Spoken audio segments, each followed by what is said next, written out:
ఆంధ్రప్రదేశ్ రాష్ట్రంలోని నెల్లూరు జిల్లా ఆత్మకూరు నియోజకవర్గం పరిధిలోని అనంతసాగరం మండలం చిలకలమర్రి గ్రామంలో రైతులు తీవ్ర ఆవేదన వ్యక్తం చేస్తున్నారు. నిన్న రాత్రి కురిసిన అకాల వడగళ్ల వాన కారణంగా కోతకు సిద్ధంగా ఉన్న వరి పంట పూర్తిగా దెబ్బతింది. రైతుల సమాచారం ప్రకారం సుమారు 500 ఎకరాలలో వరి పంట నష్టం జరిగినట్లు తెలుస్తుంది.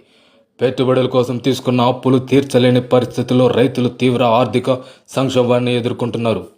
చేతికి వచ్చిన పంట ఒక్క రాత్రిలోనే నష్టపోవడంతో రైతుల కుటుంబాలు దిక్కుతోచని స్థితిలో ఉన్నాయి.